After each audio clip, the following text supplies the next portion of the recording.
പിതാവിന്റെയും പുത്രന്റെയും പരിശുദ്ധാത്മാവിന്റെയും നാമത്തിൽ ആമേൻ. എല്ലാവർക്കും ഹൃദയംഗമായ സ്വാഗതം. ഏറ്റു പ്രാർത്ഥിക്കാം. അമ്മേ പരിശുദ്ധമ്മേ, അമ്മേ പരിശുദ്ധമ്മേ, ദൈവമാതാവേ, ദൈവമാതാവേ, അന്ന് അങ്ങ് കൃപാസനത്തിൽ പ്രത്യക്ഷപ്പെട്ട് വരാൻ പോകുന്ന മഹാദുരന്തത്തിൽ നിന്ന് രക്ഷപ്പെടാനും എല്ലാവർക്കും വേണ്ടി പ്രാർത്ഥിക്കുവാനും ആവശ്യപ്പെട്ടിട്ട് 20 വർഷം കഴിഞ്ഞ ഈ വേളയിൽ കൃപാസനത്തിലൂടെ ഞങ്ങൾക്കും ഈ ദേശത്തിനും അമ്മ നേടി തന്ന എല്ലാ അനുഗ്രഹങ്ങൾക്കും കൃപകൾക്കും ഞങ്ങളിപ്പോൾ ഹൃദയം നിറഞ്ഞ നന്ദി പറയുന്നു. അമ്മേ പരിശുദ്ധമ്മേ, ജപമാല മാതാവേ, സകല കൃപാസനം പ്രാർത്ഥനകളോടും ചേർത്ത് ഞങ്ങളിപ്പോൾ പ്രാർത്ഥിക്കുന്ന ഈ കുടുംബത്തിന്റെ പ്രത്യേക നിയോഗം. പ്രാർത്ഥന ആവശ്യം പറ മക്കളെ. അമ്മയുടെ പ്രത്യക്ഷീകരണത്തിന്റെ ഈ അനുഗ്രഹവേളയിൽ ഞങ്ങൾക്ക് സാധിച്ചു തരുവാൻ കനിയണമേ. വിശ്വാസ പ്രമാണം. സർവശക്തനായ പിതാവും ആകാശത്തിന്റെയും ഭൂമിയുടെയും സൃഷ്ടാവുമായ ദൈവത്തിൽ ഞാൻ വിശ്വസിക്കുന്നു. അവിടുത്തെ ഏകപുത്രനും ഞങ്ങളുടെ കർത്താവുമായ ഈശോ മിശിഹായിലും ഞാൻ വിശ്വസിക്കുന്നു. ഈ പുത്രൻ പരിശുദ്ധാത്മാവിനാൽ ഗർഭസ്ഥനായി കന്യകാമറിയത്തിൽ നിന്ന് പിറന്ന് പൊന്തിയോസ് പീലാത്തോസിന്റെ കാലത്ത് പീഡകൾ സഹിച്ച് കുരിശിൽ തറയ്ക്കപ്പെട്ട് മരിച്ച് അടക്കപ്പെട്ട് പാതാളങ്ങളിൽ ഇറങ്ങി മരിച്ചവരുടെ ഇടയിൽ നിന്ന് 3-ാം നാൾ ഉയർത്ത് സ്വർഗത്തിലേക്ക് എഴുന്നള്ളി സർവശക്തിയുള്ള പിതാവായ ദൈവത്തിന്റെ വലതുഭാഗത്തിരിക്കുന്നു. അവിടെ നിന്ന് ജീവിക്കുന്നവരെയും മരിച്ചവരെയും വിധിക്കുവാൻ വരുമെന്നും ഞാൻ വിശ്വസിക്കുന്നു. പരിശുദ്ധാത്മാവിലും ഞാൻ വിശ്വസിക്കുന്നു. വിശുദ്ധ കത്തോലിക്കാ സഭയിലും പുണ്യവാന്മാരുടെ ഐക്യത്തിലും പാപങ്ങളുടെ മോചനത്തിലും ശരീരത്തിന്റെ ഉയർപ്പിലും നിത്യമായ ജീവിതത്തിലും ഞാൻ വിശ്വസിക്കുന്നു. ആമേൻ. സുഖസ്ഥനായ ഞങ്ങളുടെ പിതാവേ, അങ്ങയുടെ നാമം പൂജിതമാകണമേ. അങ്ങയുടെ രാജ്യം വരണമേ. അങ്ങയുടെ തിരുമനസ് സ്വർഗത്തിലെ പോലെ ഭൂമിയിലും ആകണമേ. അന്നു വേണ്ടുന്ന ആഹാരം ഇന്ന് ഞങ്ങൾക്ക് തരണമേ. ഞങ്ങളോട് തെറ്റ് ചെയ്യുന്നവരോട് ഞങ്ങൾ ക്ഷമിക്കുന്നത് പോലെ ഞങ്ങളുടെ തെറ്റുകൾ ഞങ്ങളോടും ക്ഷമിക്കണമേ. ഞങ്ങളെ പ്രലോഭനത്തിൽ ഉൾപ്പെടുത്തരുതേ, തിന്മയിൽ ഞങ്ങൾ രക്ഷിക്കണമേ. ആമേൻ. നന്മ നിറഞ്ഞ മറിയമേ, സ്വസ്തി. കർത്താവ് അങ്ങയുടെ കൂടെ സ്ത്രീകളിൽ അങ്ങ് അനുഗ്രഹിക്കപ്പെട്ടവളാകുന്നു. അങ്ങയുടെ ഉദരത്തിൻ ഫലമായി ഈശോ അനുഗ്രഹിക്കപ്പെട്ടവനാകുന്നു. പരിശുദ്ധ മറിയമേ, തമ്പുരാന്റെ അമ്മേ, പാപികളായ ഞങ്ങൾക്ക് വേണ്ടി ഇപ്പോഴും ഞങ്ങളുടെ മരണസമയത്തും തമ്പുരാനോട് അപേക്ഷിക്കണമേ. ആമേൻ. എൻ്റെ മക്കളെ, നമുക്ക് പ്രാർത്ഥനയിലേക്ക്, അനുദിന അനുഗ്രഹ പ്രാർത്ഥനയിലേക്ക് കടന്നു വരാം. കർത്താവിൻ്റെ ഉന്നതമായ നാമത്തിന് സ്വസ്ഥം ചെയ്യുന്ന കർത്താവിൻ്റെ വിശുദ്ധ പൗരോഹിത്യത്തെ മഹത്വപ്പെടുത്തണമേ.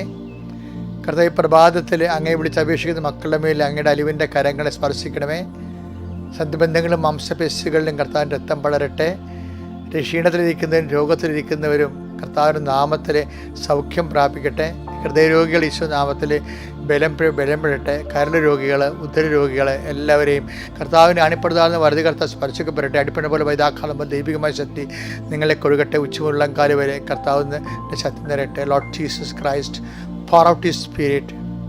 കർത്താവിൻ്റെ ഉന്നതമായ നാമത്തിൽ എല്ലാ കുഞ്ഞുങ്ങളെ സംബന്ധിച്ച് പ്രാർത്ഥിക്കുന്നു, ഗർഭിണികളെ സംബന്ധിച്ച് പ്രാർത്ഥിക്കുന്നു, ജോലിക്ക് പോകുന്നവരെ സംബന്ധിച്ച് പ്രാർത്ഥിക്കുന്നു, ജോലി തടസ്സമുള്ളവരെ സംബന്ധിച്ച് പ്രാർത്ഥിക്കുന്നു, പരീക്ഷക്കാരെ സംബന്ധിച്ച് പ്രാർത്ഥിക്കുന്നു, പരീക്ഷ എഴുതിയിട്ട് റിസൾട്ട് വെയിറ്റ് ചെയ്യുന്നവരെ സംബന്ധിച്ച് പ്രാർത്ഥിക്കുന്നു, ഉത്കണ്ഠയോടെ തോക്കുമെന്നുള്ള നിരാശയോടെ വെയിറ്റ് ചെയ്യുന്നവരുടെ റിസൾട്ടുകളെ നീ ഏറ്റെടുക്കണമെന്ന് പ്രാർത്ഥിക്കുന്നു. അവരെ ബലപ്പെടുത്തണമെന്ന് പ്രാർത്ഥിക്കുന്നു. സാമ്പത്തിക തകർച്ചയുള്ളവരെ സംബന്ധിച്ച് പ്രാർത്ഥിക്കുന്നു. വൈവാഹികമായിട്ട് പിരിഞ്ഞു നിൽക്കുന്നവരെയും പിരിയാൻ പോകുന്നവരെയും പരസ്പര കലഹത്തിൽ ഒരുമിച്ച് ജീവിക്കാൻ പറ്റാതിരിക്കുന്നവരെ എല്ലാവരെയും സമർപ്പിച്ച് പ്രാർത്ഥിക്കുന്നു. ദൈവത്തിൻ്റെ കരുണ മക്കളിലേക്ക് ഒഴുകട്ടെ. ദൈവത്തിൻ്റെ ശക്തി അവരുടെ കർത്താവിൻ്റെ ശ്രദ്ധയിലേക്ക് ആവശ്യിക്കട്ടെ. ഭവനരഹിതരെ, ഭവനം പണിയാൻ വീട് സ്ഥലമില്ലാത്തവരെ, അതെല്ലാം പല ബാങ്കിൻ്റെയും അതുപോലെ സർക്കാർ ആശുപത്രി ഓഫീസുകളുടെയും നിയമക്കുരുക്കിൽ പെട്ടിരിക്കുന്നവർ, കർത്താവ് പാഠം നികർത്താനുള്ളവരും അവരെ നികർത്താൻ അനുവാദമില്ലാത്തവരും, CRSD താമസിക്കുന്നവരും, അവർക്ക് അനുവാദം കിട്ടാത്തവരും, നമ്പറില്ലാത്ത ഭവനങ്ങൾ, നമ്പറില്ലാത്ത വ്യാപാര സ്ഥാപനങ്ങൾ, അതുമൂലം ജീവിതത്തിൽ അത് തുടങ്ങാൻ പറ്റാത്തതിന് പലിശ കയറി മുടിഞ്ഞ് എല്ലാ തരത്തിലും തൊഴിലുമില്ല, ജീവിതവുമില്ല, നിയമത്തിൻ്റെ ബലികടകളായിട്ട്, ഇരകളായിട്ട്, വികസനത്തിൻ്റെ ഇരകളായിട്ട് കർത്താവ് എങ്ങനെ ഓടാനും പറ്റി കത്തുന്ന പെരയിൽ രക്ഷപ്പെടാനും പറ്റുന്നില്ല, ഓടാനും പറ്റുന്നില്ല, തീ കെടുത്താനും പറ്റുന്നില്ല. ഇങ്ങനെ ഭയങ്കര വല്ലാത്ത മാനസിക ജീവിത പിരിമുറുക്കത്തിൽ അകപ്പെട്ടിരിക്കുന്നവരെ ഈ ഒറ്റ പ്രാർത്ഥന കൊണ്ട് കർത്താവിൻ്റെ ശക്തിയാൽ കൃപാസാൽത്താര ജീവനോടെ പ്രത്യക്ഷപ്പെട്ട പരിശുദ്ധ അമ്മയുടെ മാധ്യസ്ഥയിൽ യേശുവിൻ്റെ നാമത്തിൽ നിങ്ങൾ ഈ നിമിഷം വിടുതൽ പ്രാപിക്കട്ടെ. Power and grace. എൻ്റെ പ്രിയപ്പെട്ടവരെ, നമ്മൾ ഇന്ന് കാണുന്ന വചനം 1 Petrus 5:6 തക്ക സമയം. ദൈവത്തിന്റെ ശക്തമായ കരത്തിൻ കീഴിൽ, ദൈവത്തിന്റെ ശക്തമായ കരത്തിന്റെ കീഴിൽ നിങ്ങൾ താഴ്മയോടെ നിൽക്കുവിൻ. അവിടുന്ന് തക്ക സമയത്ത് നിങ്ങളെ ഉയർത്തിക്കൊള്ളും. തക്ക സമയമില്ലേ? തക്ക സമയം പലപ്പോഴും രണ്ട് തക്കങ്ങൾ നമ്മുടെ ഇരുട്ട് തക്കവും വെളുത്ത തക്കവും എന്ന് പറഞ്ഞ പോലെ ഈ ദൈവത്തിന് മനുഷ്യനും 2 തക്കങ്ങളുണ്ട്. തക്ക സമയമുണ്ട്. ഒന്ന് നമ്മുടെ തക്ക സമയം. നമ്മുടെ തക്ക സമയം എന്ന് പറഞ്ഞാൽ പലപ്പോഴും ആപേക്ഷികമായിരിക്കും. ആൻറ്റിയുടെ മകൾ കാനഡയിൽ പോയതുകൊണ്ട് ഞാനും കെട്ടിയെടുത്ത് കാനഡയിൽ പോയേക്കാം. കാര്യം അവൾ എന്നേക്കാൾ ഒരു വയസ്സ് ഇളയതാണെന്നൊക്കെ പറയത്തില്ലേ, അത് നമ്മളുണ്ടാക്കുന്ന തക്ക സമയം. അവർ ആ ആൻറ്റിയുടെ മകളെന്ന സാധനം ആ ഒരു സംഭവം ജനിച്ചില്ലായിരുന്നെങ്കിൽ നമുക്ക് ഒരു പ്രശ്നമില്ല. എന്നുവെച്ചാൽ നമ്മുടെ പല പ്രശ്നങ്ങളും കമ്പാരിറ്റീവ് ആണ്, റിലേറ്റീവാണ്, ആപേക്ഷികമാണ് പല പ്രശ്നങ്ങളും. കാര്യം സാഹചര്യത്തിൻ്റെ സമ്മർദ്ദം എന്നൊക്കെ നമ്മൾ വിളിക്കുമെങ്കിലും ഇതിങ്ങനെ ചിലപ്പോൾ ദൈവഹിതമായിരിക്കത്തില്ല. പലരും കുരുങ്ങിപ്പോയി എന്നൊക്കെ പറയത്തില്ലേ, കുരുങ്ങിപ്പോയി. അതുപോലെ അങ്ങനെ ഈ പല കുരുക്കുകളും നമ്മൾ അങ്ങോട്ട് ചെന്ന് ഇരുന്ന് വാങ്ങിക്കേണ്ടതാണ്. ദൈവികമായ പദ്ധതിക്ക് ശാന്തമാവ് ചിന്തിക്കാനും നിരന്തരം ദൈവത്തിൽ നിന്ന് പ്രാർത്ഥിച്ചും, അപ്പോൾ നമ്മൾ ദൈവത്തിൽ വടിവരണ റഷ് ചെയ്യുന്നുണ്ട്. അതെന്ന് വെച്ച് കഴിഞ്ഞാൽ മറ്റുള്ളവർ നമ്മൾ ഉന്തിയിടുന്നതാണ്. പണ്ട് ഉന്തിയിട്ട് ഒപ്പരിഷമായെന്ന് പറഞ്ഞ പരിപാടി ഉണ്ടായിരുന്നു. ഈ പോർട്ടുഗീസ് ബിഷപ്പുമാരൊക്കെ ഭരിക്കണ കാലത്ത് അവർക്ക് നമ്മുടെ ഭാഷ അറിയത്തില്ല. നമ്മൾക്കാണെങ്കിലും അന്ന് വിദ്യാഭ്യാസം കുറവായിരുന്നു പലർക്കും. അപ്പോൾ അങ്ങനെ വരുമ്പോൾ ഈ കുർബാനയൊക്കെ പടം കഴിഞ്ഞാൽ പിന്നെ ഉപ്പുരുഷമ മേടിക്കാൻ വേണ്ടി ബിഷപ്പ് വരണം. ബിഷപ്പ് 5 കൊല്ലം കൂടുമ്പോൾ വരത്തില്ല, ചില 10ഉം 15ഉം കൊല്ലം കൂടിയാണ്. കാര്യം ഒരു രൂപത എന്ന് പറയും ഇന്നത്തെ 5 രൂപതയുടെ വലിപ്പം ഉണ്ടായിരുന്നു. പിന്നെ കാറൊന്നുമില്ല, പല്ലക്കിലൊക്കെയാണ് പോയിക്കൊണ്ടിരുന്നത്. അപ്പോൾ അന്നൊക്കെ യൂറോപ്യൻ മെത്താന്മാർ ഒരു ഇടവക വരണമെന്ന് പറയണത് ചിലപ്പോൾ 10 കൊല്ലം കഴിഞ്ഞൊക്കെ വരുത്തുള്ളൂ, 15 കൊല്ലം കഴിഞ്ഞ് വരുത്തുള്ളൂ. അപ്പോൾ ആൾക്കാർക്കെല്ലാം 35-40 വയസ്സൊക്കെ. അപ്പോൾ ഈ 40 വയസ്സൊക്കെയാണ് ഒപ്പുരുഷമ മേടിക്കണ്ടേ. അതുകൊണ്ട് അവരൊന്നും പഠിക്കത്തില്ല, പഠിക്കാനുള്ള ഈ മാനസികാവസ്ഥ ഉണ്ടാകത്തില്ല. ഇങ്ങനെയുള്ളവരൊക്കെ ആൾക്കാർ തള്ളിയിടും. എത്ര ഒപ്പുരുഷം മര്യാദക്കുള്ള ആൾക്കാർക്ക് ഒപ്പുരുഷം കൊടുത്തുകൊണ്ടിരിക്കുമ്പോൾ ഇങ്ങനെയുള്ള ആൾക്കാരെ ഈ ക്യാരിയസ് അധ്യാപകർക്ക് ഉന്തി വെക്കും. അതിനകത്ത് ഉന്തിയിട്ട് ഒപ്പുരുഷം എന്ന് പറയണത് കേൾക്കുമ്പോൾ രസമാണെങ്കിൽ ഇതുപോലെ നമ്മുടെ പല സമ്മർദ്ദങ്ങളും ഉന്തിയിട്ട് ഒപ്പുരുഷം പോലെ. എന്ന് വെച്ച് കഴിഞ്ഞാൽ നമ്മളെ വേറെ പലരുമാണ് ഉന്തണത് ദൈവദൃസന്നിധിയിലേക്ക്. ഇപ്പോൾ പഠനമായാലും വിവാഹമായാലും, ഇപ്പോൾ എൻ്റെ ചില വീട്ടിൽ പറയും, ഇനി ഞാനൊരിടത്തും പോലെ ഒരു പള്ളിയിലും പോണില്ല, ഒരു ആൾക്കാരൊക്കെ ചോദിക്കണം ആയില്ല എന്ന് ചോദിക്കണം. അതുകൊണ്ട് ഞാൻ ഒരിടത്തും പോകണം, കുളിക്കാതെ ഇരിക്കാനിട്ടല്ലേ. ഞായറാഴ്ചയൊക്കെ പള്ളിയിൽ പോണില്ല ചോദിക്കുമ്പോൾ കുളിക്കാതെ തേക്കാതെ ഇരിക്കണ കാണാം 15 ഞാൻ ഒരു പള്ളിയും പോയിട്ടുണ്ട്. ആൾക്കാരുടെ വായിക്കൊക്കെ ആൾക്കാർ ചോദിക്കണം ആയില്ലേ എന്താണ് ആൾക്കാർ ചോദിക്കണത് എന്ന് വെച്ച് കഴിഞ്ഞാൽ 2 കാര്യത്തിലാണ് ആയില്ലേ ചോദിക്കണത്. ഒന്ന് കല്യാണം ആയില്ലേ. ഒരു 10-25 വയസ്സ് കഴിഞ്ഞാൽ 22 വയസ്സ് കഴിഞ്ഞാൽ ഉടനെ ചോദിക്കും ആയില്ലേ എന്ന്. പിന്നെ കല്യാണം കഴിച്ച് കഴിഞ്ഞാൽ ആൾക്കാർ ചോദിക്കും പ്രഗ്നൻ്റ് ആയില്ല. ഇത് ചോദിച്ച ആൾക്കാർക്ക് ഭ്രാന്തായി. അതുകൊണ്ട് ഈ ഒരിടത്ത് പോയി ആൾക്കാർ ഒളിച്ചിരിക്കുന്ന ആൾക്കാരൊക്കെ ഉണ്ട് സമൂഹത്തിൽ ഉന്തിരിഞ്ഞ്. അപ്പോൾ ഈ മറ്റുള്ളവരാണ് ഉണ്ടാക്കുന്നത് ഒരു സമയമുണ്ട് അവിടെ. കാര്യം എന്താ വെച്ചാൽ എൻ്റെ കൂട്ടുകാരെല്ലാം കല്യാണം കഴിച്ചു, അതാണ് ഒരു പ്രശ്നം. ഈ ചുറ്റുവട്ടത്ത് ഈ കല്യാണം കഴിക്കാനുള്ള ഞാൻ മാത്രമേ ഉള്ളൂ. അപ്പോൾ അങ്ങനെയൊക്കെ ചിന്തിച്ച് വരുമ്പോൾ മറ്റുള്ളവരാണ് ഈ ഉന്തണം നമ്മൾ. അതാണ് ഉന്തിയിട്ട് പുരുഷ പോലെയുള്ള ഉന്തിയിട്ട് പ്രാർത്ഥന എന്ന് പറയും. പ്രാർത്ഥിക്കും, പക്ഷേ ഉന്തിയിട്ട് പ്രാർത്ഥനയിരിക്കും. എന്ന് വെച്ച് കഴിഞ്ഞാൽ ആ തക്ക സമയം മറ്റുള്ളവർ നിശ്ചയിക്കും. പക്ഷേ നീ മറ്റുള്ളവരെ ഒഴിവാക്കണം. കർത്താവ് പണ്ട് പറഞ്ഞില്ലേ, നിങ്ങൾക്ക് എന്നെയാണ് ആവശ്യമെങ്കിൽ ഇവർ പോയിക്കൊള്ളട്ടെ. അത് രസകരമായൊരു വചനമാണ്. യോഹന്നാൻ 18:8 യേശു പ്രതിവചിച്ചു, ഞാനാണെന്ന് നിങ്ങളോട് പറഞ്ഞുവല്ലോ. നിങ്ങൾ എന്നെയാണ് അന്വേഷിക്കുന്നതെങ്കിൽ ഇവർ പൊയ്ക്കൊള്ളട്ടെ. ഇവരെന്ന് പറഞ്ഞ ഒരു സമൂഹം എപ്പോഴും ക്രിസ്തുവായിട്ട് നമുക്ക് ഒഴിവാക്കേണ്ടി വരും. അതായത് ദൈവത്തിൻ്റെ തക്ക സമയം എന്നുണ്ട്. അതാണ് ഈ പത്രോസിന് നമ്മൾ 1 Petrus 5:6 പറയുന്ന തക്ക സമയം. നമ്മൾ പറയുന്ന തക്ക സമയം ജനങ്ങൾ ആ സാഹചര്യത്തിൻ്റെ സമ്മർദ്ദം ഉണ്ടാകുന്ന സമയമാണ്. പക്ഷേ അത് നമുക്ക് അതുപോലെ നടക്കുന്നില്ലെങ്കിൽ അവരെക്കാൾ നമ്മൾ കുറഞ്ഞു പോയല്ലോ എന്ന് നോക്കി. ഇപ്പോൾ മാർക്ക് ലിസ്റ്റ് കിട്ടുമ്പോൾ നമ്മുടെ മാർക്ക് ലിസ്റ്റായിട്ടല്ല നോക്കണത്. നിനക്കെത്ര കിട്ടി ചോദിക്കത്തില്ലേ? എന്നുവെച്ചാൽ ഇടയ്ക്ക് ഒരു മാർക്ക് അവരെക്കാൾ കുറവാണ് നിനക്കെങ്കിൽ അപ്പോൾ തന്നെ നിൻ്റെ മോന്ത പോകും. കാര്യം നിൻ്റെ സന്തോഷം മറ്റുള്ളവരുടെ പേപ്പറിലാണ് ഇരിക്കുന്നത്. താരതമ്യം എന്ന് പറയുന്നതിന്. അതുകൊണ്ട് ഇട്ടിയേറ്റ് എന്നൊക്കെയാണ് കർത്താവ് വിളിക്കുന്നത്. ഫിലിപ്പി 2:3 മാത്സര്യമോ വ്യർത്ഥാഭിമാനമോ മൂലം നിങ്ങൾ ഒന്നും ചെയ്യരുത്.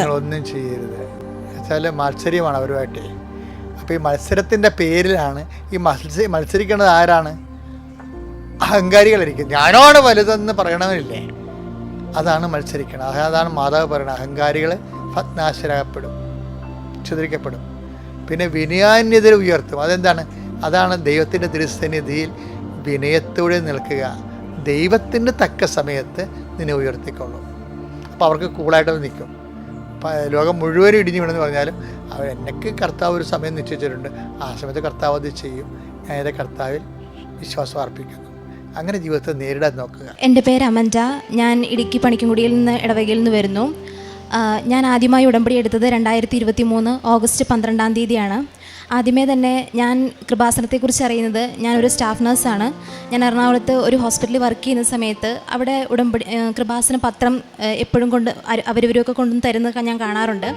അപ്പം എങ്കിലും ഈ യൂട്യൂബിലും അതിലേക്ക് ട്രോളുകൾ കണ്ടത് വഴി ഞാൻ അതിനോട് വലിയൊരു ഇൻട്രസ്റ്റ് കാണിച്ചിട്ടില്ല. അതുകൊണ്ട് തന്നെ എനിക്കത് ശ്രദ്ധിക്കണമെന്ന് ഒരിക്കലും തോന്നിയിട്ടില്ല. പക്ഷേ അതിനുശേഷം എപ്പോഴൊക്കെയോ ഞാനത് വായിക്കാനിടയായി. വായിച്ചു കഴിഞ്ഞപ്പോൾ പിന്നെ കൂടുതൽ യൂട്യൂബിലൊക്കെ സാക്ഷ്യങ്ങൾ കേൾക്കാനിടയായി. അപ്പോൾ എനിക്ക് കൃപാസനത്തിൽ വരണം എന്നൊരു ആഗ്രഹം തോന്നി തുടങ്ങി. പിന്നെ എൻ്റെ ആഗ്രഹം ദൃഢപ്പെടാൻ വേണ്ടിയിട്ട് ഞാൻ കൂടുതൽ സാക്ഷ്യങ്ങൾ കാണാൻ തുടങ്ങി. പക്ഷെ എനിക്കിവിടെ വരണമെന്ന് ഞാൻ ആഗ്രഹിക്കാൻ തുടങ്ങിയപ്പോൾ മുതൽ ഞാൻ 1.5 വർഷം കാത്തിരിക്കേണ്ടി വന്നു എനിക്കിവിടെ ഇവിടെ വന്നൊന്ന് ഉടമ്പടി എടുക്കാൻ സാധിക്കാൻ വേണ്ടിയിട്ട്. ആ ഉടമ്പടി എടുക്കുന്നതിന് മുൻപ് ഞാനൊരു തവണ OET എഴുതിയിട്ടുണ്ടായിരുന്നു. ആ സമയത്ത് എനിക്ക് അധികം സ്കോറൊന്നും ഉണ്ടായിരുന്നില്ല. അത് കഴിഞ്ഞ് ഞാൻ ഓഗസ്റ്റ് 12 2023 ഉടമ്പടി എടുത്തതിന് ശേഷം, അപ്പോൾ ആ സമയത്ത് എൻ്റെ അനിയത്തി ഒരു നഴ്സാണ്. അവൾ OET എക്സാമിന് വേണ്ടി പ്രിപ്പയർ ചെയ്തിരിക്കുന്ന സമയമാണ്, എക്സാമിന് വേണ്ടി തയ്യാറെടുക്കുക. അപ്പോൾ ഞാനിവിടെ വന്ന് ഉടമ്പടി എടുത്തപ്പം ഞാൻ മാതാവിനോട് പറഞ്ഞു, മാതാവേ, എന്നിൽ പ്രവർത്തിക്കാനുള്ള യോഗ്യതയായിട്ട് എനിക്കൊന്നും കാണുന്നില്ല. പക്ഷേ എല്ലാവർക്കും നീ അടയാളങ്ങളും അത്ഭുതങ്ങളും ഒക്കെ കൊടുക്കാറുണ്ട്. അപ്പം ഞാൻ ഉടമ്പടി എടുക്കുമ്പം അതിൽ നിലനിൽക്കണമെങ്കിൽ അമാനുഷികമായി എന്തെങ്കിലും ഉണ്ട് എന്ന് എനിക്കൊന്ന് വിശ്വാസം വരണം. അല്ലെങ്കിൽ എനിക്ക് അതൊന്ന് ദൃഢപ്പെടാൻ വേണ്ടിയിട്ട് എനിക്കും എന്തെങ്കിലും ഒരു അടയാളം തരണമെന്ന് ഞാൻ പ്രാർത്ഥിച്ചിരുന്നു. അപ്പോൾ ഞാനിവിടെ ഒന്ന് ഉടമ്പടി എടുത്തിരുന്ന നമുക്കൊരു പാക്കറ്റ് തരുമല്ലോ, അതിൻ്റെ ബാക്കിൽ ഒരു പേപ്പറിൽ ഞാൻ എഴുതിയിട്ടു. ഞങ്ങൾ രണ്ടുപേരും മലയാളം മീഡിയം സ്കൂളിൽ സാധാ സ്കൂളിൽ പഠിച്ച കുട്ടികളാണ്. അപ്പം ഇംഗ്ലീഷ് ലാംഗ്വേജ് പോലുള്ളൊരു എക്സാം എഴുതാൻ പാകത്തിനുള്ള ഒരു കോൺഫിഡൻസോ അല്ലെങ്കിൽ എക്സാം എന്നൊക്കെ പറയുന്നത് ഞങ്ങൾക്ക് ഭയങ്കര ടെൻഷനുള്ള കാര്യമാണ്. അപ്പം ഞാൻ മാതാവിനോട് പറഞ്ഞു, ഞാൻ മോസ്റ്റ്ലി ചൊവ്വാഴ്ചയാണ് റിസൾട്ടുകൾ വരുന്നത്, തിങ്കളാഴ്ചകളിലും വരാറുണ്ട്. അവളുടെ റിസൾട്ട് വരുന്നത് ഒരു ചൊവ്വാഴ്ച. ഞാൻ ഉടമ്പടി ധ്യാനം കൂടാനിരിക്കുന്നതിന് തൊട്ട് മുൻപായിട്ട് എനിക്കൊരു സന്തോഷ വാർത്തയായിട്ട് തരണം. പിന്നെ C+ കൂടിയ റിസൾട്ടുകളൊക്കെ വളരെ കോമൺ ആണ്. പക്ഷേ ഈശോയും മാതാവുമായിട്ട് കൊടുക്കുന്ന അനുഗ്രഹമാണെങ്കിൽ 4 മൊഡ്യൂളിനും B ഗ്രേഡോടുകൂടി അവളെ പാസ്സാകണം. അതായിരിക്കണം എനിക്കൊരു അടയാളം. അങ്ങനെ ചോദിക്കുന്നത് ശരിയാണോ തെറ്റാണോ എന്ന് എനിക്കറിയില്ല. പക്ഷേ എങ്കിലും അടയാളം ഞാൻ ചോദിക്കുകയായിരുന്നു അങ്ങോട്ട്. അത് കഴിഞ്ഞ് ഞാനതൊരാളെ കാണിച്ചും കൊടുത്തു. കാര്യം പറഞ്ഞില്ല. അത് കഴിഞ്ഞ് കഴിയുമ്പോൾ ഞാൻ കാണിച്ചു തരാമെന്ന് പറഞ്ഞ് ഞാൻ കാണിച്ചു കൊടുത്തു. അതുപോലെ തന്നെ തിങ്കളാഴ്ച ബാക്കി എല്ലാവരുടെയും റിസൾട്ടുകൾ വന്നു. അവളുടെ റിസൾട്ട് വന്നില്ല. അപ്പം ഞാൻ ചോദിച്ചു, നീ മാതാവിനോട് പറയാൻ വേണ്ടി വെയിറ്റ് ചെയ്യുന്നതാണോ? റിസൾട്ട് വന്നോ? അവൾ ടെൻഷൻ കാരണം ചൊവ്വാഴ്ച രാവിലെ ഇവിടെ വന്ന് കുർബാനയും കൂടി ഇവിടുത്തെ ഉടമ്പടി ധ്യാനവും കാര്യങ്ങളും കൂടിക്കൊണ്ടിരുന്ന സമയത്ത് അവൾ എന്നെ വിളിച്ചു, മെയിൽ വന്നു എന്നും പറഞ്ഞ്. അവൾ എന്നോട് റിസൾട്ട് പറയുന്നതിന് മുന്നേ തന്നെ എനിക്ക് ഭയങ്കര കോൺഫിഡൻസ് ആയിരുന്നു. അവൾ 4 മൊഡ്യൂളിനും B ഗ്രേഡ് എന്ന ഒരു റിസൾട്ട് എന്നോട് പറയുന്നുള്ളത്. ഞാൻ അവളോട് ചോദിച്ചു, നിനക്ക് 4 മൊഡ്യൂളിനും B അല്ലേ എന്ന് ചോദിച്ചു. അപ്പോൾ എന്നോട് ചോദിച്ചു, എങ്ങനെ അറിഞ്ഞു, ആരാ പറഞ്ഞേ? അപ്പം അവൾക്കറിയാം, കാരണം അവൾ മാതാവിനോട് മാത്രം പറഞ്ഞിട്ട് പുറത്തിറങ്ങി വന്ന് ഞങ്ങളെ വിളിക്കുന്നതാണ്. എന്നെ മമ്മീനെ കൂടെ ഗ്രൂപ്പ് കോളിൽ വിളിക്കുന്ന കാര്യമാണ്. പക്ഷേ ഞാനത് അവളോട് അങ്ങോട്ട് പറയണ്ടേ. പിന്നെ അങ്ങോട്ട് എനിക്ക് ഭയങ്കര ഒരു കോൺഫിഡൻസ് ആയിരുന്നു. ഞാൻ എന്ത് കാര്യങ്ങൾ ചെയ്യുന്നതിലും എനിക്ക് നല്ല വിജയം കിട്ടുമോ എന്നുള്ളതെങ്കിലും എനിക്ക് ഭയങ്കര ഒരു കോൺഫിഡൻസ് ആയിരുന്നു. അതുപോലെ ആദ്യത്തെ തവണ ഞാൻ എക്സാം എഴുതാൻ പോകുമ്പം, അതായത് ഉടമ്പടി എടുക്കുന്നതിന് മുൻപ് ഞാൻ എക്സാമിന് പോകുമ്പം എനിക്ക് ടെൻഷൻ കാരണം റീഡിംഗ് ആണ് എനിക്ക് ഏറ്റവും ഡിഫിക്കൽട്ടായിട്ടുള്ള മൊഡ്യൂള്. അപ്പോൾ എനിക്ക് അവിടെ ചെന്ന് എനിക്കൊന്നും വായിക്കാൻ കഴിയില്ല. ഈവൻ ഒരു സിംഗിൾ വേർഡിൻ്റെ മീനിങ് പോലും എനിക്ക് മനസ്സിലാകാത്തൊരവസ്ഥയിലാണ് ഞാൻ എക്സാം ഹോളിൽ ഇരിക്കാറ്. അത് ഉടമ്പടി എടുത്തതിന് ശേഷം എക്സാമിന് പോകുമ്പം എക്സാം ആണ് എന്നുള്ളൊരു ബോധ്യം ഉണ്ടെന്നുള്ളതല്ലാതെ എനിക്കിങ്ങനെ വലിയൊരു ടെൻഷനോ കാര്യങ്ങളോ ഒന്നുമില്ല. അവിടെ ചെന്ന് കഴിഞ്ഞപ്പം ടെൻഷൻ അടിക്കുന്ന ബാക്കി കുട്ടികൾക്കും കൂടി ഇല്ല ഇത്രയേ ഉള്ളൂ എന്ന് പറഞ്ഞ് എനിക്ക് കൂളായിട്ട് ആ എക്സാം എഴുതാൻ എനിക്ക് സഹായിച്ചു എന്നുള്ളതാണ് ഏറ്റവും വലിയൊരു കാര്യം. പിന്നെ എക്സാമിനിടയ്ക്ക് സ്പീക്കിംഗ് മൊഡ്യൂളൊക്കെ ചെയ്യുമ്പം എക്സാമിനറുടെ ഭാഗത്തു നിന്ന് കുറച്ച് മിസ്റ്റേക്കുകൾ ഉണ്ടായി. അപ്പം ഞാൻ മാതാവിനോട് പറഞ്ഞു എനിക്കറിയില്ല എന്താണ് ഞാനിവിടെ ചെയ്യേണ്ടത്, എന്തൊക്കെയോ പറഞ്ഞു, കിട്ടാൻ യാതൊരു സാധ്യതയില്ലെന്ന് കരുതിയാണ് ഞാൻ ഇറങ്ങി വന്നത്. റിസൾട്ട് വന്നപ്പോൾ ഏറ്റവും ഡിഫിക്കൽട്ടായിട്ടുള്ള റീഡിംഗ് മൊഡ്യൂളിനായിരുന്നു എനിക്ക് ഏറ്റവും അധികം സ്കോർ നിന്ന് മാതാവ് അനുഗ്രഹിച്ചത്. അതുപോലെ അനിയത്തി OET കിട്ടിയിരുന്ന സമയത്ത് യൂറോപ്യൻ കൺട്രീസിലേക്കുള്ള എല്ലായിടത്തേക്കുള്ള പ്രോസസ്സിംഗ് ഒക്കെ ഒരുമാതിരി ഫ്രീസ് ചെയ്ത അവസ്ഥയിലായിരുന്നു. അപ്പം എന്ന് പോകാൻ പറ്റും എന്താവുന്നു ഒരു ഐഡിയ ഇല്ല. അപ്പോൾ ആ സമയത്ത് ഞങ്ങൾ മാതാവിനോട് പറഞ്ഞു എന്തെങ്കിലും, അതായത് OET എക്സ്പയറി ആവുന്നതിന് മുന്നേ എങ്ങനെയെങ്കിലും പോകാനായിട്ട് സഹായിക്കണം. അതിൻ്റെ ഭാഗമായിട്ട് അവളെക്കാളും ഒരുപാട് എക്സ്പീരിയൻസ് ഉള്ളവരുണ്ട്, ഒരുപാട് OET സ്കോറും നഴ്സിംഗ് സ്കോറും ഉള്ളവരുണ്ട്. പക്ഷേ ചില തിരഞ്ഞെടുക്കപ്പെടലുകൾ നടക്കണമെങ്കിൽ ദൈവത്തിൻ്റെ അനുഗ്രഹമൊന്നുമില്ലാതെ നടക്കില്ല.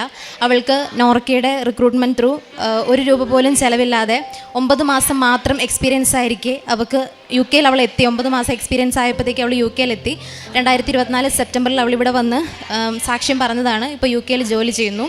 ഇത് രണ്ടെണ്ണമാണ് എൻ്റെ എക്സാം റിലേറ്റഡ് ആയിട്ടുള്ള സാക്ഷ്യങ്ങൾ. പിന്നെ രോഗസൗഖ്യം എന്ന് പറയാൻ ഞാൻ ഈ ഉടമ്പടി എടുക്കാൻ വൈകിയതിനൊരു കാരണം എന്ന് വെച്ചാൽ എനിക്ക് 11 വർഷമായിട്ട് മൈഗ്രെയിൻ എന്ന് പറയുന്ന ഹെഡേക്ക് ഉണ്ടായിരുന്നു. ഞാൻ എൻ്റെ 15ാമത്തെ വയസ്സ് മുതൽ ഒരു ദിവസം പോലും തലവേദന ഇല്ലാതെ ഞാൻ രാവിലെ എഴുന്നേറ്റിട്ടില്ല. ഒരു 9 മണി വരെയുള്ള സമയം എനിക്ക് ഭയങ്കര സിവിയർ ഹെഡേക്ക് ആയിരിക്കും. ഒന്നിലും എനിക്ക് കോൺസെൻട്രേറ്റ് ചെയ്യാൻ പറ്റില്ല, ഭയങ്കര ബുദ്ധിമുട്ടായിരുന്നു. അപ്പം 5:30 രാവിലെ എഴുന്നേറ്റ് ഈ പ്രെയർ ചെല്ലുക എന്നൊക്കെ പറയുന്നത് എന്നെ സംബന്ധിച്ച് ഭയങ്കര അസാധ്യമായിട്ടുള്ള കാര്യമായിരുന്നു. അപ്പോൾ ഞാനിവിടെ വന്ന് ഉടമ്പടി എടുത്തു. പക്ഷേ മറ്റു പലരുടെയും നിയോഗങ്ങളൊക്കെ പറഞ്ഞപ്പോൾ ഞാൻ ആ ഒരു നിയോഗം വെക്കാൻ മറന്നുപോയി. ഫസ്റ്റ് ഡേ ഞാൻ പ്രെയറിന് വേണ്ടിയിട്ട് എഴുന്നേറ്റപ്പം എനിക്ക് ഒട്ടും സഹിക്കാൻ വയ്യാത്ത തലവേദന. അപ്പം ഞാൻ മനസ്സിലിങ്ങനെ മാതാവിനോട് പറഞ്ഞു, ഇങ്ങനെയുള്ളൊരു തലവേദന വെച്ച് ഞാൻ എത്ര ദിവസം എനിക്ക് ഉടമ്പടി മുന്നോട്ട് കൊണ്ടുപോകാൻ കഴിയുമെന്നൊന്നും എനിക്കറിയില്ല, എന്ത് ചെയ്യും എന്ന് ഞാനിങ്ങനെ മനസ്സിൽ പറഞ്ഞ് അന്നത്തെ പ്രാർത്ഥന എത്തിച്ചു. അത് കഴിഞ്ഞൊരു 2 ആഴ്ചകൾക്ക് ശേഷം, അതായത് ഒരു ദിവസം പോലും തലവേദന ഇല്ലാതെ ഞാൻ ജീവിച്ചിട്ടില്ല. 2 ആഴ്ചകൾക്ക് ശേഷം ഞാനൊരു കൂട്ടുകാരിയായിട്ട് ഇത് എന്തോ തലവേദന റിലേറ്റഡ് എന്തോ കാര്യം പറഞ്ഞപ്പോഴാണ് ശ്രദ്ധിക്കുന്നത്. അതിനുശേഷം എനിക്ക് തലവേദന പിന്നീട് ഒരു ദിവസം പോലും ഉണ്ടായിട്ടില്ല. ഇപ്പോൾ ഒരു 1.5 വർഷത്തോളമായി എനിക്ക് മൈഗ്രെയിൻ ഹെഡേക്ക് ഇല്ല. അതിനു മുൻപ് കുറേ മരുന്നുകൾ കഴിച്ചതാണ്. അതെല്ലാം സെഡേഷൻ കണ്ടൻ്റ് ഉള്ള മെഡിസിൻ ആയിരിക്കും ഡോക്ടർ എഴുതുക. അപ്പോൾ ഹോസ്റ്റൽ ലൈഫിലൊക്കെ നിൽക്കുന്നത് ഞങ്ങൾക്ക് നേരത്തെ എഴുന്നേൽക്കണം. അപ്പോൾ ആ മെഡിസിൻ കഴിച്ച് കഴിഞ്ഞാൽ ഞങ്ങൾക്ക് അങ്ങനെ ഒന്നും പറ്റത്തില്ല. അപ്പോൾ മെഡിസിൻ ഞാൻ തന്നെ ഡിസ്കണ്ടിന്യൂ ചെയ്യും. അങ്ങനെ ഒരുപാട് ബുദ്ധിമുട്ടുകൾ, കാരണം പഠനത്തിലും കാര്യങ്ങളിലൊക്കെ ഒരുപാട് ബുദ്ധിമുട്ടുകൾ ഈ തലവേദന കാരണം ഉണ്ടായിട്ടുണ്ട്. അതിൽ നിന്ന് എനിക്ക് ഒരു പൂർണ്ണ സൗഖ്യം നൽകി അനുഗ്രഹിച്ചു. അടുത്തതായിട്ട് എൻ്റെ മമ്മിക്ക് കാർഡിയാക് റിലേറ്റഡ് സിംറ്റംസ് ഭയങ്കര സിവിയർ ആയിട്ടുണ്ടായിരുന്നു. അപ്പം മമ്മി പുറത്താണ് ജോലി ചെയ്യുന്നത്. നാട്ടിൽ വന്ന സമയത്ത് ഡോക്ടറെ കണ്ടു. അപ്പം സിംറ്റംസ് എല്ലാം പറഞ്ഞപ്പം ഡോക്ടർ പറഞ്ഞു എന്തായാലും ബ്ലോക്ക് ഉണ്ട്, അത് കൺഫേം ആണ്. പക്ഷേ നമുക്കത് എത്രത്തോളം സിവിയറിറ്റി ഉണ്ട്, എവിടെയാണ് എന്നുള്ളതൊക്കെ അറിഞ്ഞിട്ട് വേണം നമുക്ക് ഫർദർ മാനേജ്മെൻറ്റ് ഡിസൈഡ് ചെയ്യാമെന്ന് പറഞ്ഞ് ട്രീറ്റ്മെൻറ്റ് സ്റ്റാർട്ട് ചെയ്തു. പിറ്റേന്ന് വെളുപ്പിനെ മമ്മിക്ക് പെട്ടെന്ന് എമർജൻസി ആയിട്ട് ബുദ്ധിമുട്ടുകളുണ്ടായി. ഹോസ്പിറ്റലിൽ അഡ്മിറ്റ് ചെയ്ത് എമർജൻസി ആൻജിയോഗ്രാം പറഞ്ഞു. അവിടെ ആൻജിയോഗ്രാം പോസ്റ്റ് ചെയ്ത സെയിം ടൈമിൽ അനീതി അവിടെ നിർത്തി ഞാനിവിടെ കൃപാസനത്തിലേക്ക് വന്നു. ഇവിടെ വന്നിട്ട് ഞാൻ കരഞ്ഞു പ്രാർത്ഥിച്ചു. കാരണം മമ്മി ഞങ്ങളുടെ അടുത്ത് പോലും അല്ല വർക്ക് ചെയ്യുന്നത്, പുറത്താണ്. അപ്പോൾ എന്തെങ്കിലും ഉണ്ടെന്നറിഞ്ഞാൽ പ്രൊസീജിയറോ കാര്യങ്ങളോ ഒന്നും ചെയ്യാനുള്ള സമയമില്ല. മമ്മീനെ തിരിച്ചുവിടാൻ ഞങ്ങൾക്ക് കഴിയില്ല. ഞങ്ങളുടെ കുടുംബത്തിൻ്റെ ആശ്രയം മമ്മിയാണ്. പിന്നെ മമ്മിക്ക് എന്തെങ്കിലും സംഭവിക്കാമെന്ന് പറയുന്നത് ഞങ്ങൾക്ക് ചിന്തിക്കാൻ പോലും കഴിയുന്നതിനപ്പുറമുള്ള കാര്യമാണ്. ഞാനിവിടെ വന്നിരുന്ന് കരഞ്ഞ് പ്രാർത്ഥിച്ചു. പ്രൊസീജിയർ കഴിഞ്ഞ് അനിയത്തിയുടെ ഒരു കോള് വരുന്നത് വരെ ഞാനിവിടെ ഇരുന്ന് ആ മൂലയ്ക്കിരുന്ന് ഞാൻ പ്രാർത്ഥിക്കുന്നുണ്ടായിരുന്നു. അത് കഴിഞ്ഞ് ഞാൻ തിരിച്ചു വന്നതിന് ശേഷമാണ് ഡോക്ടറിനോട് റിപ്പോർട്ട് പറയുന്നത്. എന്നോടാണ് ഡോക്ടർ സംസാരിക്കുന്നത്. പ്രതീക്ഷിച്ച പോലെ ബ്ലോക്ക് ഉണ്ടെന്ന് ഉറപ്പിച്ച് പറഞ്ഞിരുന്ന ഡോക്ടർ പറഞ്ഞു ആൻജിയോഗ്രാമിൽ പ്രത്യേകിച്ചൊന്നും കാണുന്നില്ല എന്ന്. അത് വലിയൊരു ഞങ്ങൾക്ക് കിട്ടിയൊരു അനുഗ്രഹമായിരുന്നു. പിന്നെ ഞാൻ അതിന് തൊട്ട് മുന്നേ ആയിട്ട് ഞാൻ ഈ ഉടമ്പടി എടുത്തിരുന്നതിന് തൊട്ട് മുന്നേ ഞാൻ വർക്ക് ചെയ്തിരുന്നത് ബാംഗ്ലൂരാണ്. അപ്പോൾ സൺഡേ ഇൻചാർജ് ഒന്നും ഇല്ലാത്ത ദിവസങ്ങളിൽ സീനിയർ ഡ്യൂട്ടി ചെയ്യേണ്ടി വരുന്നതുകൊണ്ട് തന്നെ സൺഡേ പോലും എനിക്ക് കുർബാന കൂടാനൊന്നും കഴിയുന്നുണ്ടായിരുന്നില്ല. അപ്പം ഞാൻ ഉടമ്പടി എടുത്തതിന് ശേഷം ഞാനിങ്ങനെ സൺഡേ എങ്കിലും എനിക്ക് കുർബാനയ്ക്ക് കൂടാൻ സാധിക്കണം. ഓൺലൈൻ കൂടുമായിരുന്നു. അപ്പം സൺഡേ എല്ലാ ആഴ്ചയും കുർബാനയ്ക്ക് പോകാനായിട്ടുള്ളൊരു അനുഗ്രഹം എനിക്ക് തന്നു. എനിക്ക് ഉടമ്പടി പത്രം കൊടുക്കുക എന്ന് പറയുന്നത് ഭയങ്കര ബുദ്ധിമുട്ടായിരുന്നു. കാരണം കന്നഡ സഹോദരങ്ങൾ എങ്ങനെ റിയാക്ട് ചെയ്യുമെന്ന് എനിക്കറിയില്ല. അപ്പോൾ അവരുടെ മുന്നിൽ ഇതുകൊണ്ട് എനിക്ക് പോകാൻ ഭയങ്കര മടിയായിരുന്നു. അപ്പം ഞാൻ വീട്ടിൽ നിന്ന് ഇറങ്ങുന്നതിന് മുന്നേ ഞാൻ വിശ്വാസ പ്രമാണം ചൊല്ലി തുടങ്ങും. ഒരാൾ പോലും എൻ്റെ മുഖത്ത് നോക്കി വേണ്ട എന്ന്, അല്ലെങ്കിൽ ഇഷ്ടമില്ലാത്തൊരു രീതിയിൽ എന്നോട് പ്രവർത്തിക്കല്ലേ, അല്ലെങ്കിൽ പ്രവർത്തിച്ചാലും എനിക്കത് ഫീൽ ചെയ്യരുത്, എനിക്ക് അത്രയും കൊടുത്ത് അർഹതപ്പെട്ട കാര്യങ്ങളിൽ തന്നെ എത്തിച്ച് എനിക്ക് വീട്ടിൽ തിരിച്ചെത്താൻ സാധിക്കണമെന്ന് ഞാൻ പ്രാർത്ഥിക്കുമായിരുന്നു. ഒരാൾ പോലും എന്നോട് വേണ്ട എന്നോ അല്ലെങ്കിൽ അറിയാൻ മോളെ, അല്ലെങ്കിൽ ചിലർ എന്നോട് ഇങ്ങോട്ട് വന്ന് ഇൻട്രസ്റ്റഡ് ആയിട്ട് ഇങ്ങോട്ട് ചോദിച്ച് വാങ്ങിക്കുന്നത് എനിക്ക് ഭയങ്കര ഒരു ഇൻട്രസ്റ്റ് ആയിരുന്നു. എനിക്ക് കൂടുതൽ വാങ്ങി കൊടുക്കാനുള്ളൊരു ഇതുണ്ടായിരുന്നു. അതുപോലെ തന്നെ സങ്കടകരമായ ഒരു കാര്യം, കഴിഞ്ഞ ദിവസങ്ങളിൽ പലയിടത്തായി ഇതിനെക്കുറിച്ച് അറിയാത്തവർ പലതും പൊതിഞ്ഞു കൊടുക്കാനൊക്കെ ആയിട്ട് യൂസ് ചെയ്യുന്നത് ഞാൻ കാണാനിടയായി. അവിടെ നിന്നൊക്കെ ഞാൻ എന്നെക്കൊണ്ട് പറ്റുന്ന രീതിയിൽ കണ്ടിടത്തു നിന്നൊക്കെ ഞാൻ എടുത്ത് അർഹതപ്പെട്ട കരങ്ങളിൽ എത്തിക്കാൻ ഞാൻ ശ്രമിച്ചിട്ടുണ്ട്.